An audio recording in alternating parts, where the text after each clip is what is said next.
Buenas noches, una nueva emisión del Gran Nuevo Sistema. Mañana se van a cumplir 6 meses de la desaparición del submarino Ara San Juan. Ya el tema ha salido de los medios y lo único que puedo averiguar es que a partir de este mes de mayo el Ministerio de Salud Social está girando a cada familiar menor un subsidio de 3.300 pesos, que llama la atención que ninguno lo haya publicitado todavía. Como tampoco se ha publicitado qué es lo que le están dando al resto, porque hemos tratado de averiguar a ver si a las viudas sin hijos se les daba algo. No se puede averiguar nada. Estamos a mediados del mes de mayo y eso no se tomó difusión. Evidentemente el gobierno debe andar con la cola ante las manos de saber que esto es poco, que esto es muy poco, y que a lo mejor si están dando algún subsidio a las viudas debe ser una miseria también, porque si fuera una cifra más o menos importante ya lo habían publicitado a todos los alcahuetes del gobierno que andan por los medios de difusión, pero si no dijeron nada. Pero bueno, han logrado su objetivo, que sacarlo de circulación después de los 6 meses. Este programa de hoy no sé cómo saldrá, porque tuvo muchas modificaciones. Yo tenía armado una estructura más o menos, pero con la vorágine de todo lo que está pasando en Argentina, información nueva que va llegando, he tenido que remendar, hacer, sacar, poner, así que no sé cómo va a salir, pero el tema es uno solo, ¿no? El tema es esto de la situación actual de la Argentina, con cosas que la gente no sabe exactamente qué es lo que está pasando. Vamos a empezar a ver unas pequeñas plaquitas primero acerca del Fondo Monetario Internacional y después nos metemos en el tema.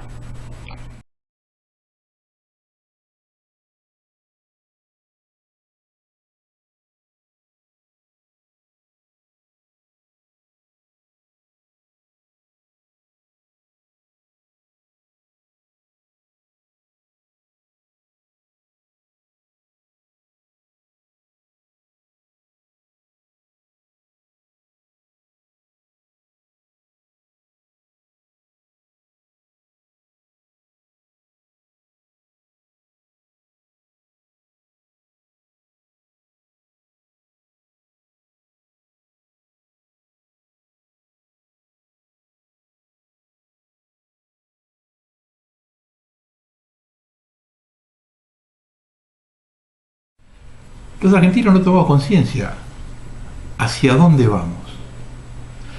Para tratar de entenderlo voy a reproducir una respuesta del senador Federico Pinedo a algunos dirigentes peronistas.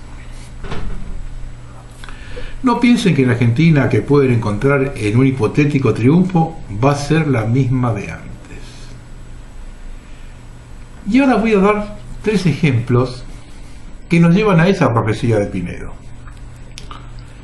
El primero, Pharmacity. El plan de Mario Quintana es el ejemplo del modelo chileno, en donde 2 cadenas de farmacias son dueñas del 90% de los locales. En la ciudad de Buenos Aires cerraron ya 1.700 farmacias. Esto significa la destrucción de un sector de las clases medias, ya que estamos hablando de miles de farmacéuticos que hacen la carrera, invierten, atienden sus farmacias. Con el modelo de implantar, una parte de ellos se convertirán en empleados de esas cadenas. Convertir a las farmacias en despachadores de remedios y proveedores de servicios varios, y por lo tanto se termina aquella consulta que se hacía con los farmacéuticos acerca de los medicamentos. Dicen cómo dan vuelta, y esto es un ataque artero a la clase media. Y el otro ejemplo que doy es Carrefour.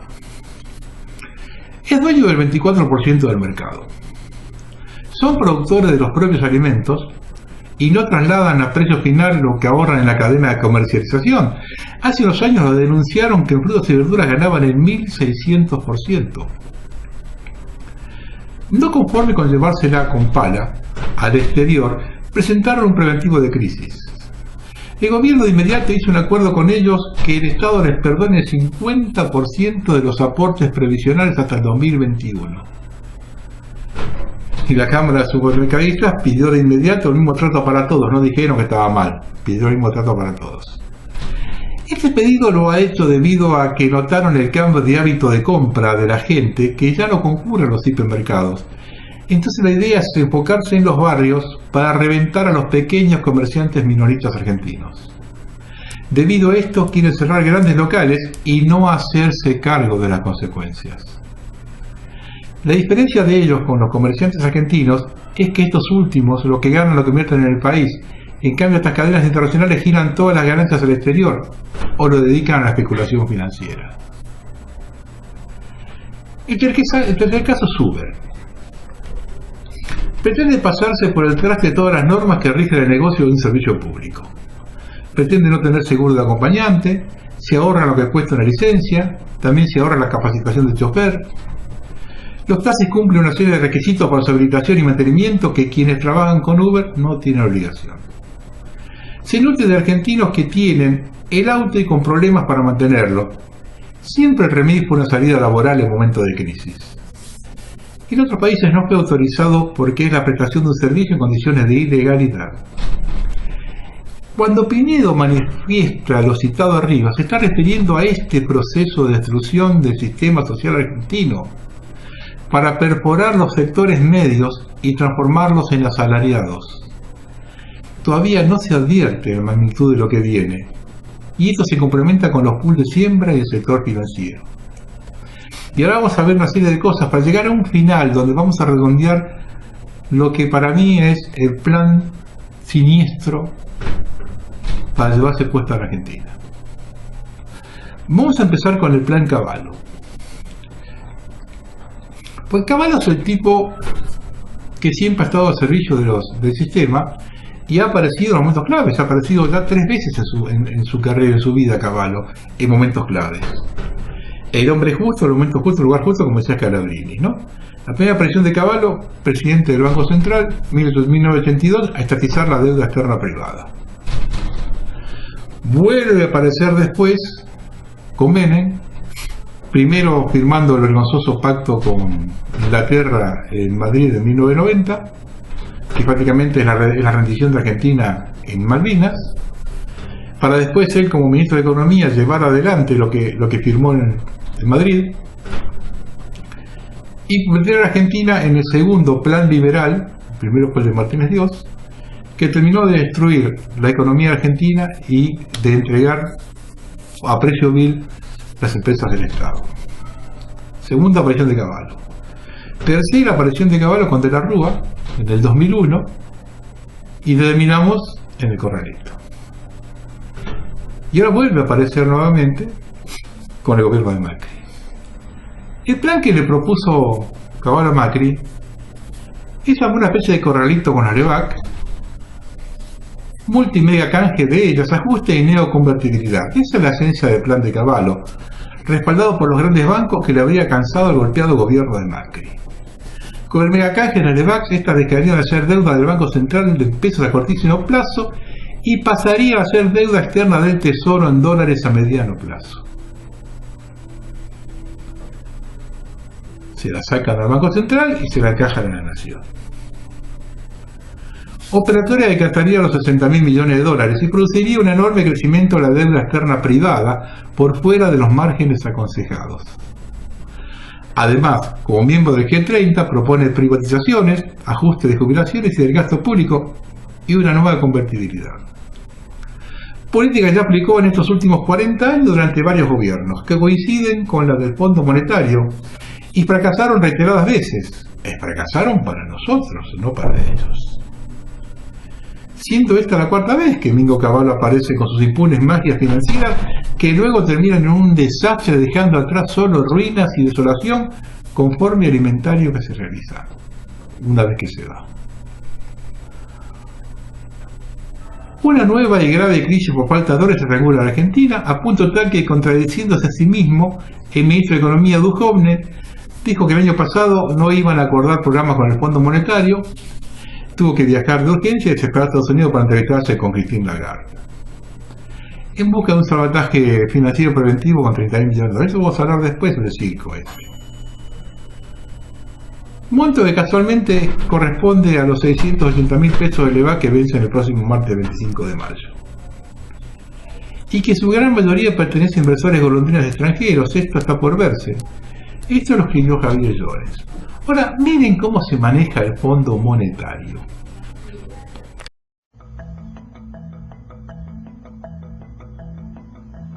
But perhaps the most common is that we will identify a country that has resources our corporations covet, like oil, and then arrange a huge loan to that country from the World Bank or one of its sister organizations. But the money never actually goes to the country. Instead, it goes to our big corporations to build infrastructure projects in that country, power plants, industrial parks, ports, things that benefit a few rich people in that country, in addition to our corporations, but really don't help the majority of the people at all. However, those people, the whole country is left holding a huge debt. It's such a big debt they can't repay it, and that's part of the plan, that they can't repay it. And so at some point, we economic hitmen go back to them and say, listen, you lost a lot of money, can't pay your debt, so sell your oil real cheap to our oil companies. Allow us to build a military base in your country, or send troops in support of ours to someplace in the world like Iraq, or vote with us on the next UN vote.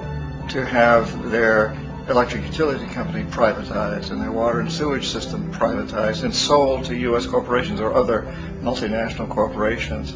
So there was a whole mushrooming thing, and it's so typical of the way the IMF and the World Bank work, that you put a country in debt, and it's such a big debt it can't pay it, and then you offer to refinance that debt and pay even more interest.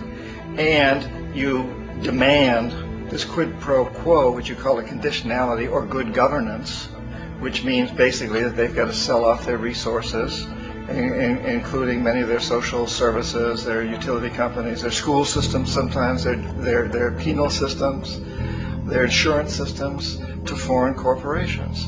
So it's a double, triple, quadruple whammy.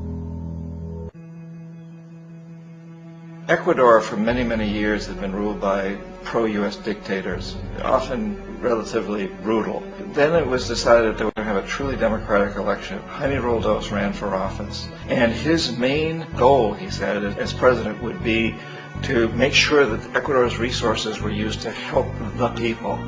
And he won, overwhelming, by more votes than anybody had ever won anything in Ecuador. And he began to implement these policies to make sure that the profits from oil went to help the people. Well, we didn't like that in the United States. I was sent down as one of several economic hitmen to change Roldos, to corrupt him, to bring him around, to let him know, okay, you can get very rich, you and your family, if you play our game, but if you continue to try to keep these policies you've promised, you're going to go. He wouldn't listen. He was assassinated. As soon as the plane crashed, the whole area was cordoned off. The only people allowed in were U.S. military from a nearby base and some of the Ecuadorian military. When an investigation was launched, two of the key witnesses died in car accidents before they had a chance to testify. A lot of very, very strange things that went on around the assassination of Jaime Roldos. I, like most people who've really looked at this case, have absolutely no doubt that it was an assassination. And of course, in my position as an economic hitman, I was always expecting something to happen to Jaime, whether it be a coup or assassination, I wasn't sure, but that he would be taken down because he was not being corrupted. He would not allow himself to be corrupted the way we wanted to corrupt him. And in that way, we've really created an empire, but we've done it very, very subtly. It's clandestine. All the empires of the past were built on the military, and everybody knew they were building them. So that the British knew they were building them, the French, the Germans, the Romans, the Greeks. And they were proud of it, and they always had some excuse, like spreading civilization, spreading some religion, something like that. But they knew they were doing it. We don't. The majority of the people in the United States have no idea that we're living off the benefits of a clandestine empire, that today there's more slavery in the world than ever before. And in a way, our government is invisible a lot of the time, and its policies are carried out by our corporations on one level or another. And then again, the policies of the government are basically forged by the corporatocracy and then presented to the government. They become government policy. So it's an incredibly cozy relationship. This isn't a conspiracy theory type of thing. These people don't have to get together and plot to do things. They all basically work under one primary assumption, and that is that they must maximize profits regardless of the social and environmental costs.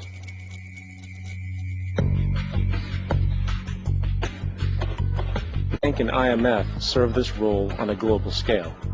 The basic scam is simple. Put a country in debt either by its own indiscretion or through corrupting the leader of that country.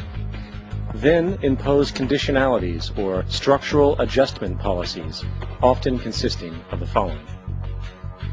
Currency devaluation. When the value of a currency drops, so does everything valued in it.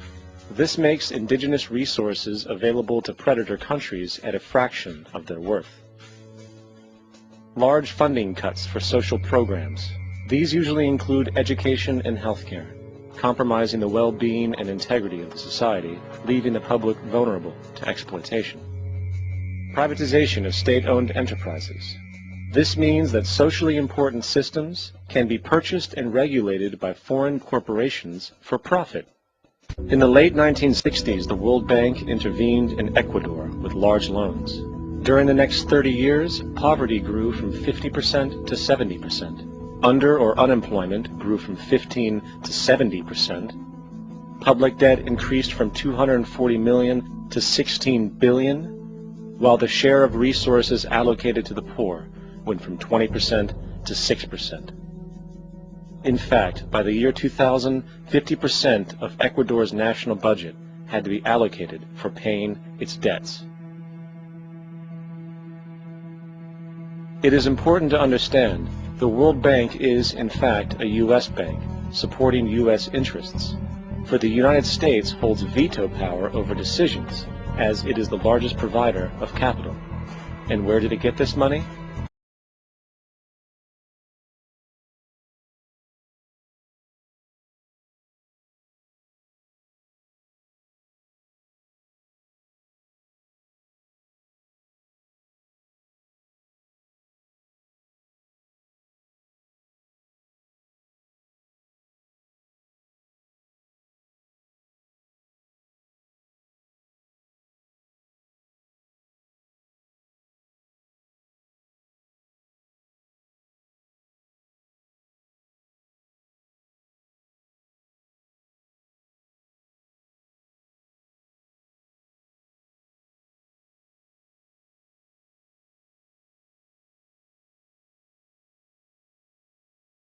Ahora empecemos a ver algunas de las consecuencias de todo este accionar macrista. Este es un pequeño informe que hizo el diario Río Negro. Estados Unidos retomó la construcción de una base en Neuquén.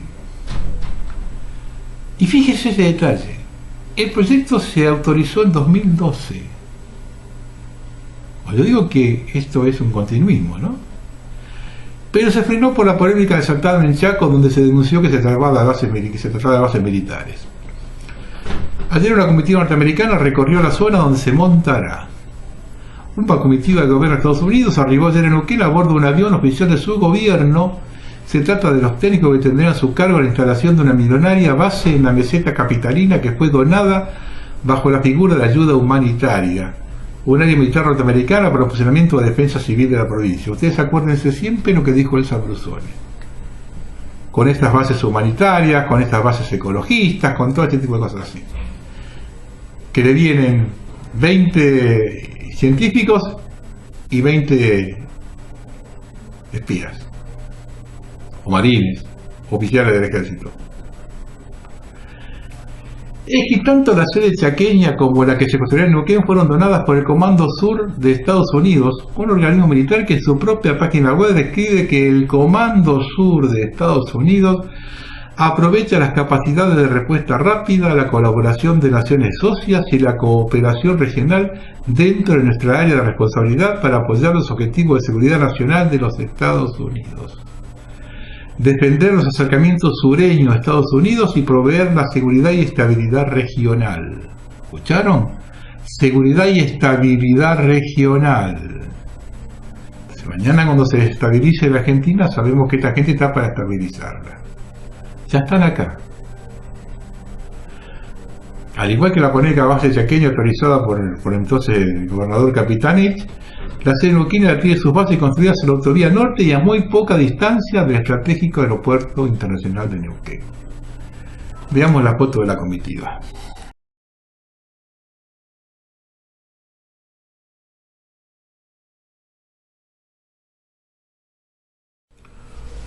Punto 2 de todo este convito. Esto será publicado en el Federal. A poco más de 600 kilómetros de las Malvinas, en línea recta sobre el mar y a 60 kilómetros de Río Gallego, la empresa británica Echo Energy PLC anunció que inició la perforación del primero de sus 4 pozos que tienen la denominada fracción C en la provincia de Santa Cruz. La empresa tiene una concesión de 5.288 kilómetros cuadrados. La empresa británica de esta manera comenzó a extraer recursos naturales en nuestro territorio. Los 4 pozos extraerán gas. Según datos de la compañía, el yacimiento tendría 38.000 millones de pies cúbicos de recursos de gas potenciales. El gobierno nacional entrega a empresas extranjeras grandes porciones de tierra para que las explore y extraigan nuestros recursos naturales. La empresa opera en la llamada Cuenca Austral, donde se concentra el 34% del gas de nuestro país. Es decir, acá nadie viene a buscar, ¿no? Va donde está, donde ya sabemos que está.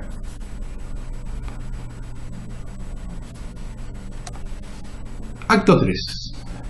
Esto lo escribió Martín Di Natale.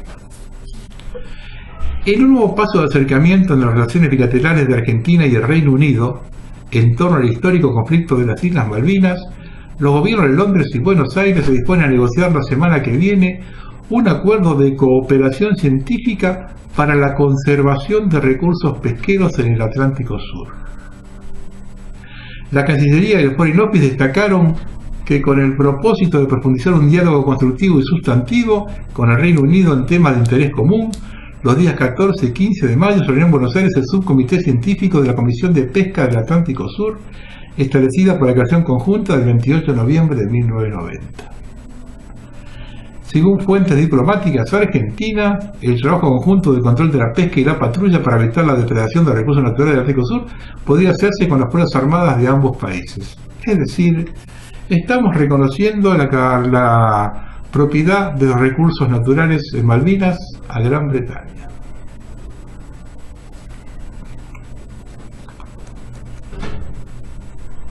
Acto 4. Tengamos en cuenta que el esposo de la candidata a Procuradora General de la Nación, Eduardo Alejandro Roca Hunter, yo esto lo dije la vez pasada, pero acá hay un detalle nuevo que no se sabía. Descendiente de la familia del presidente Julio Roca, es descendiente directo del hermano de Julio Roca, ¿no? De Atariba Roca, y de una hija de escocés.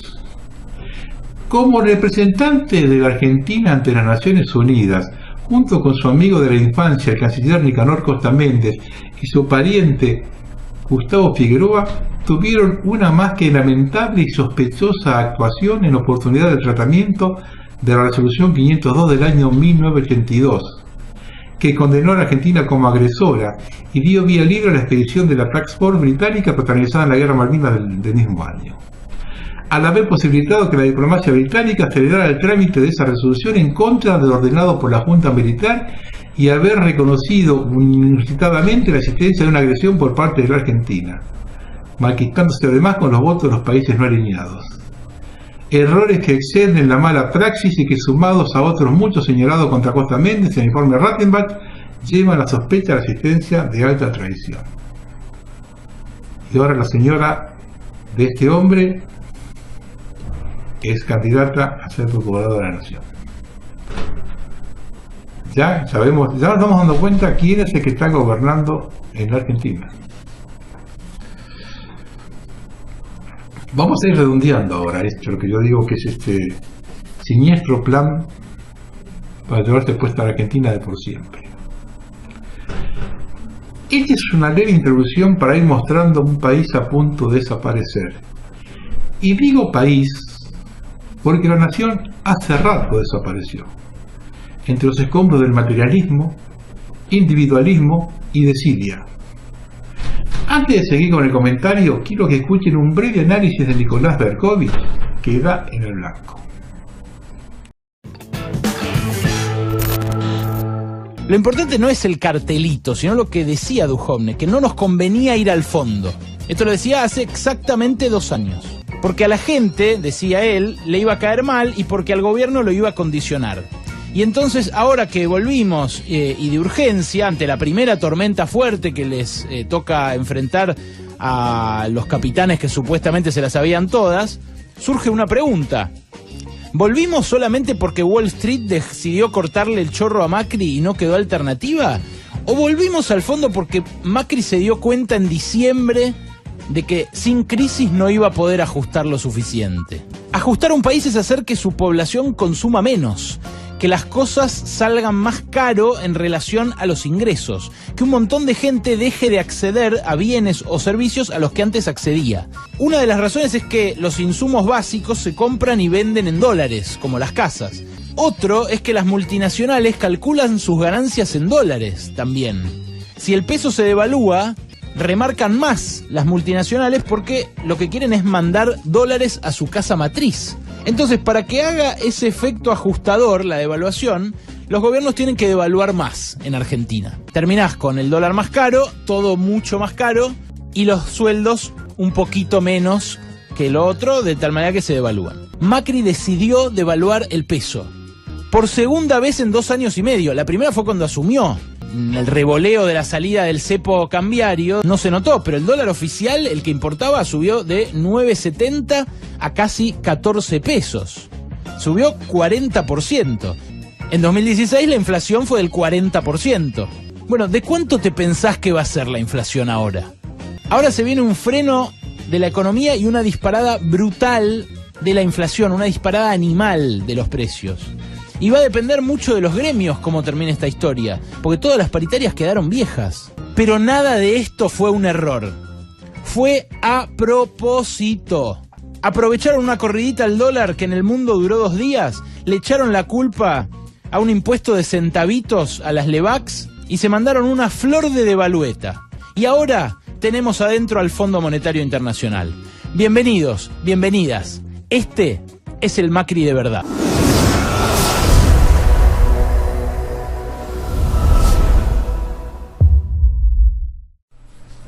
Acá hay algo que lo cierra. Un punto clave es, como dijo Héctor Giuliano, es que no sabemos quiénes son los tenedores de la Levax. Por lo tanto, no conocemos al juego del sistema. ¿Por qué digo esto? Estuve tomando desde mayo de 2017, el año pasado, es decir, un año calendario, la variación del dólar y la rentabilidad de las Levax. Hasta abril de 2018 tuvieron una rentabilidad de solo 0,85% en dólares. Casi empatados. Con la devaluación de mayo pierden el 25% de su valor. Lo que es lisa y llanamente una estafa. Digo esto porque estos muchachos son del palo financiero y no puede sorprenderlos con una corrida tan fácil. Ellos están todos preparados para liquidar la Argentina. Salir a arreglar con el fondo cuando desde noviembre se están estableciendo sus condiciones es de una hipocresía jamás vista. Por eso se oculta a los titulares de la Levax, para que no descubramos su juego. Tampoco sabemos quiénes compraron los 9.000 millones de dólares de la corrida. Ya la Argentina no tiene salida. Y no es cuestión de que decir que somos tirabombas. Hoy, con la excusa para que no se vayan al dólar con el vencimiento del Levax, tienen que firmar deudas por más de 25.000 millones de pesos en un día. Se acaba el verso que se endeudaron para sacar subsidios. Lo que se ahorran subsidios se van intereses. Al contrario, mucho más de lo que se van intereses de lo que se ahorran subsidios. Es la más brutal transferencia de ingresos de las partes medias y bajas a los grupos concentrados de poder de la historia. Ahora escuchen a este señor, y no critiquen el origen, ¿eh? Escuchen bien lo que dice. Canjeaban pasajes, que eso no estaba bien. A los 4 o 5 días el tema desapareció de los medios porque se descubrió que el presidente había canjeado la totalidad de sus pasajes. Se ve que en aquel momento estaba corto de cambio. Es muy trucho lo que hizo el presidente. Tan trucho como las donaciones de los pasajes al Garrahan que hace el diputado preopinante. El otro éxito, presidente, el otro éxito ha sido ocultar en la discusión pública lo que tendríamos que estar hablando todos. Porque acá se ha hablado, acá y en estas últimas semanas en los medios de comunicación, en donde se le ocurra, se ha hablado de que el IVA tenía que salir de las facturas, que las provincias eran responsables porque tenían impuestos como ingresos brutos metidos en las facturas. A los municipios se les ha echado la culpa por algunas tasas que se cobran en las facturas. De hecho, lo escuché al diputado Lustó, no recuerdo si fue en la tele o fue hoy, hablar de que inclusive da facturas con seguros de sepelio incluidos. Hablaban de eso, pero no hablaban de la que se llevan Edenor, Edesur, Metrogas, Midlin, Nicky Caputo. De eso no habla nadie, presidente. No habla nadie. ¿Sabe por qué no habla nadie? Por una parte, porque son los socios económicos y políticos del presidente de la Nación y del gobierno de Cambiemos, pero fundamentalmente por algunas cuestiones que le voy a comentar, que tienen que ver con demostrar el gigantesco robo a los argentinos que es este tarifazo.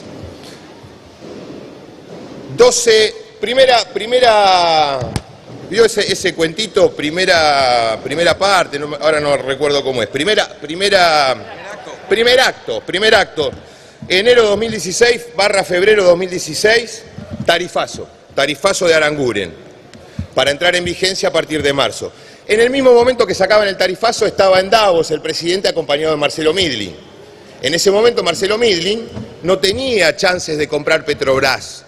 Los posibles compradores eran YPF, Bulgeroni, Techin, pero no Marcelo Midlin. Se ve que estuvo bien el lobby que hizo Midlin en Davos porque después aparece comprando Petrobras. El 12 de mayo de 2016, en una reunión de directorio de Pampa Energía, en donde estaban entre otros Marcos Marcelo Midlin, Gustavo Mariani, etcétera, y Clarisa Lipsic, que al 12 de mayo del 2016 no solo era directora de Pampa, sino que era secretaria de Estado, secretaria de Promoción de Inversiones del extinto Ministerio de Comunicaciones de, como dijo la diputada Araceli Ferreira, el inútil del ministro Aguad.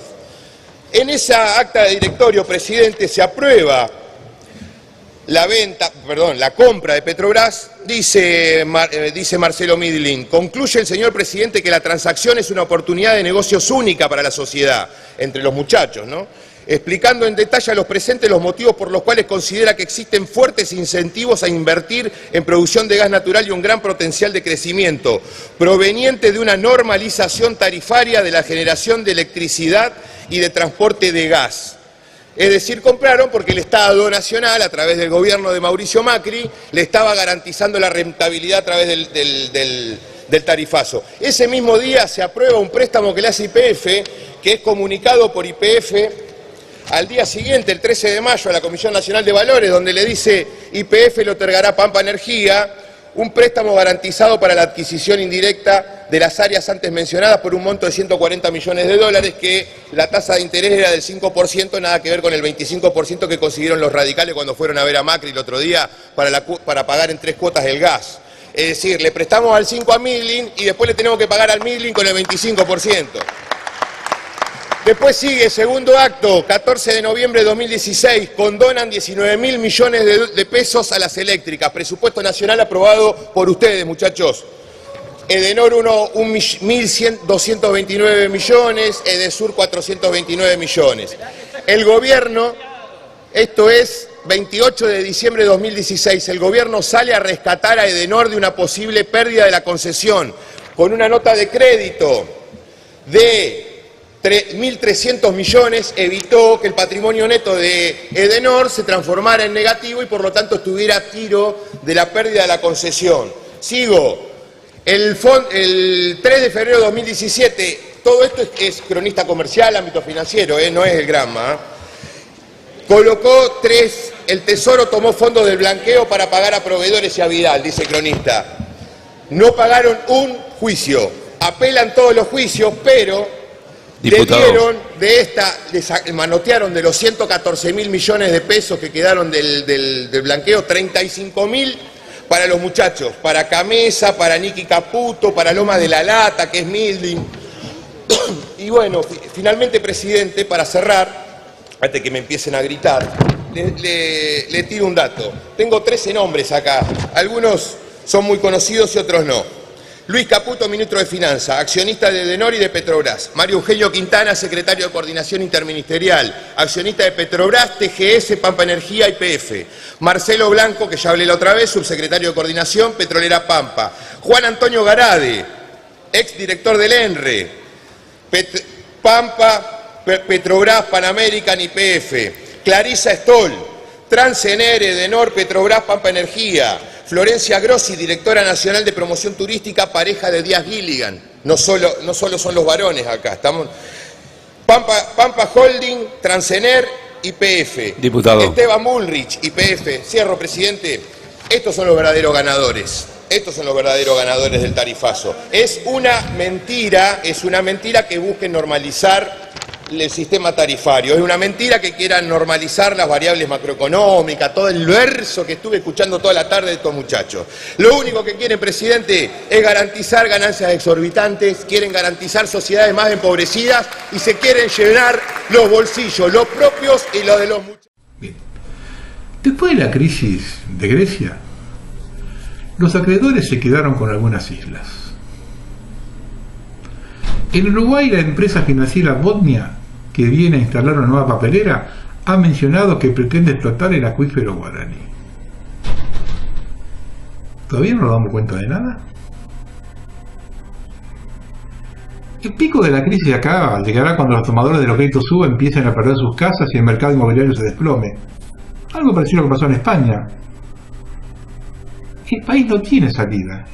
Cuando las variables económicas de transferencia de recursos del conjunto de la sociedad a los sectores concentrados no están en discusión.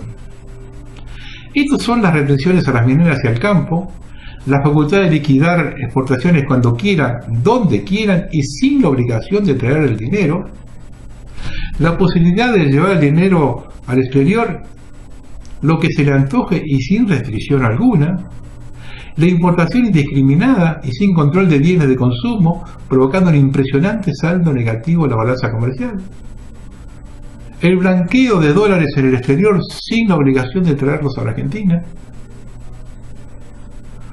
Algunos dirán que no se puede insistir con retenciones del campo.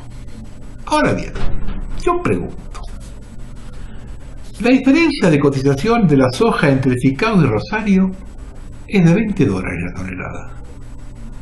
¿Quién se queda con la diferencia? ¿Cuánto se le paga realmente al productor? ¿Y quién corre con los aumentos de los costos fijos? ¿De qué nos sirve que nos bombardeen con una cosecha récord si la liquidan cuando quieren, donde quieren y ese dinero no vuelve al país? ¿Cuánto queda realmente en el país de una tonelada de soja? Tenemos que bajar el déficit fiscal, pero ocurre que en un año de intereses de la LEVAX y las LETES pagamos 1 punto del PBI en intereses. Nos quieren hacer creer que corren al Fondo Monetario para que le cubra las cuentas y desde el año pasado vienen aplicando su receta. La reforma provisional fue una de ellas. Todo esto suena provocado para blanquear su reingreso. Basta de mentiras y comencemos a pensar dónde nos quiere llevar esta gente. Vamos a tratar de interpretar noticias que vienen del exterior. Patricia Bullrich, junto a una comitiva integrada por los secretarios de Seguridad Interior Gerardo Milman y de Coordinación, Planeamiento y Formación Alberto Föhring, y otros funcionarios de la cartera de Conduce visitaron los principales puntos de control fronterizos de Israel, en donde actúan distintas unidades del ejército local. Ningún país del mundo ha ido a presionar ese trabajo de fronteras en Israel. ¿Por qué el gabinete de Macri sí? ¿Se están preparando para una balcanización territorial y deben tener conocimiento de cómo se maneja una frontera caliente? Debemos estar alertas de lo que está sucediendo ahora y puede suceder en un futuro cercano en Medio Oriente. Están enfrentados en Siria, Israel e Irán. Donald Trump abandonó el acuerdo nuclear firmado por Obama con Teherán y sobre las puertas de un ataque nuclear por respuesta iraní. Sabemos que se realizaron estudios acerca de la comunidad musulmana en Argentina. De los 3,5 millones de personas que son árabes o descendientes de ellos, más de 600.000 son musulmanes, que siempre han convivido con la comunidad judía. Ahora bien, si recrudece la situación Estados Unidos, Israel, Irán, y se promueve aquí el antisemitismo, se da el marco perfecto para intervenir en nuestro país con el propósito de defender la comunidad judía. Esto no lo digo yo, ya lo están comentando portales del exterior.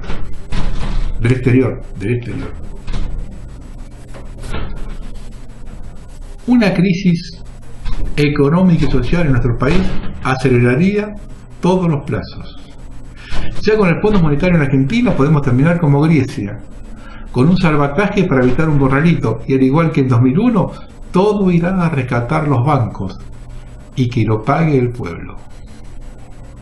Por todo ello debemos estar atentos a movimientos financieros en gran escala para provocar caos. Necesitan provocar el caos. Yo no le veo salida al sistema. Si alguno la tiene al sistema, yo no digo salida del sistema, es otra cosa. Dentro del sistema, yo no le veo otra salida en nuestro país que a un autogolpe que restrinja libertades y organice una tremenda represión. Por eso es probable que todos estos movimientos financieros que atacan directamente a la población no sea otra cosa que fogonear para crear el caos y aparecer como que vienen a poner orden. Cierra con represión, lo vengo diciendo hace 4 años. ¿Por qué razón están construyendo un túnel que lleva desde la casa de gobierno al aeropuerto sin salir a la calle? Una cosa la repito a las fuerzas de seguridad. En los 70 reprimieron por una cuestión ideológica. Ahora lo van a hacer con gente con hambre. No es un dato menor, menos aún la cantidad. No es lo mismo 7.000 subversivos que millones hambrientos. Ténganlo en cuenta a la hora de obedecer órdenes. Si tienen alguna duda, pregunten a los más de 2.000 presos y a los familiares de los 500 muertos cómo es eso de la obediencia debida.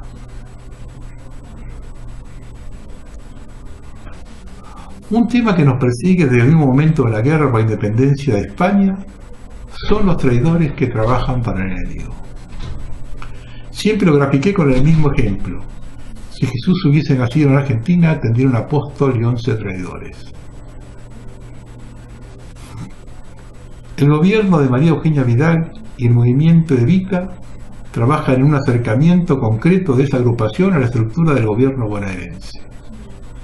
En las últimas horas, el diputado Manuel Mosca y el referente de Evita, Fernando Chino Navarro, apuntalaron a ese objetivo en un viaje a Londres, con eje en política de seguridad. Por ahora, desde el gobierno evitan adelantar cómo se materializaría ese desembarco.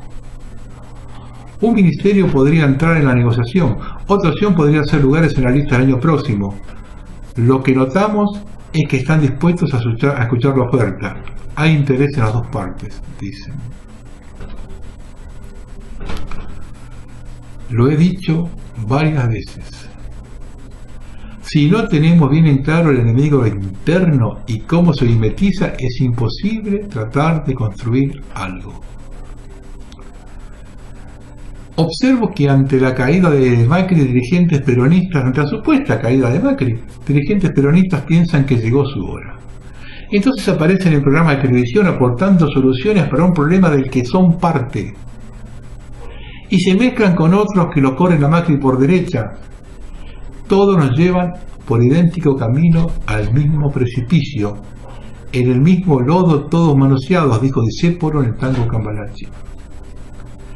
Yo hago hincapié en siempre el enemigo interno, porque yo quiero que vea una cosa.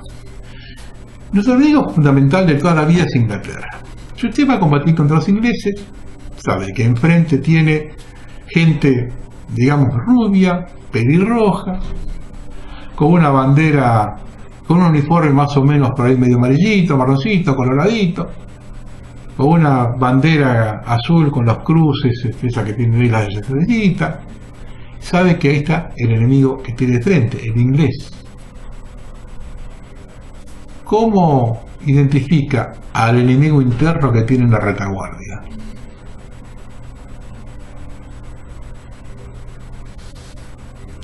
Y ese es el que nos destruye. Yo lo dije una vez hablando del tema de Juan Manuel de Rosas. Porque decía, debe por Rosas con los ingleses. No. El problema grave que tenía Rosas no eran los ingleses, eran los que trabajaban para los ingleses. La Argentina desde 1806, nuestra historia está llena de traidores, llena de traidores. No va a ser este siglo la diferencia, la excepción. A ver si lo entendemos de una vez por todas. El modelo económico instalado en 1976 y el sistema político de 1983 nos llevaron a esta realidad de hambre, miseria, desesperación, desencuentro entre los argentinos, falta de horizonte, decadencia. ¿Piensan que con más democracia y liberalismo vamos a tener otro resultado? Cuando preguntamos a los jóvenes por quién se sienten identificados, la respuesta es ninguno. Muchachos, les comento. De ahí a la indiferencia hay un paso. Y eso es pescar en río revuelto para esta banda de delincuentes que azotó y azota al país. Ustedes son los que tienen que generar el cambio y apoyar a aquellos que lo promueven, no al eslogan publicitario que lo convirtió en más de lo mismo.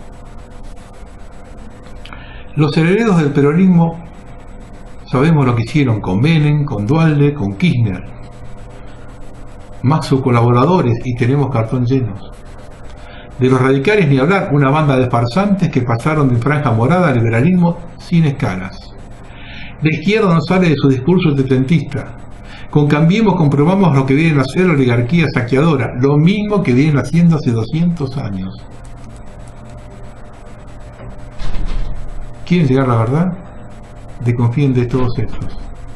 Desconfíen de los herederos del peronismo, desconfíen de los radicales, desconfíen de los liberales y desconfíen de la izquierda que no sale de su discurso setentista. El que quiere un cambio tiene que demostrar que va a cambiar. Con ideas nuevas se cambia. Estamos en un punto preciso para cambiar de una vez por todas el sistema. La élite lo sabe, por eso aporta confusión en los medios y proliferan lo que hacen disidencia controlada y los quiere llevar a una vía muerta. ¿No les llama la atención que habiendo un clima muchísimo más propicio que en los 70, no haya aparecido una guerrilla? ¿Aún tienen duda quién las arma y financia? A ver,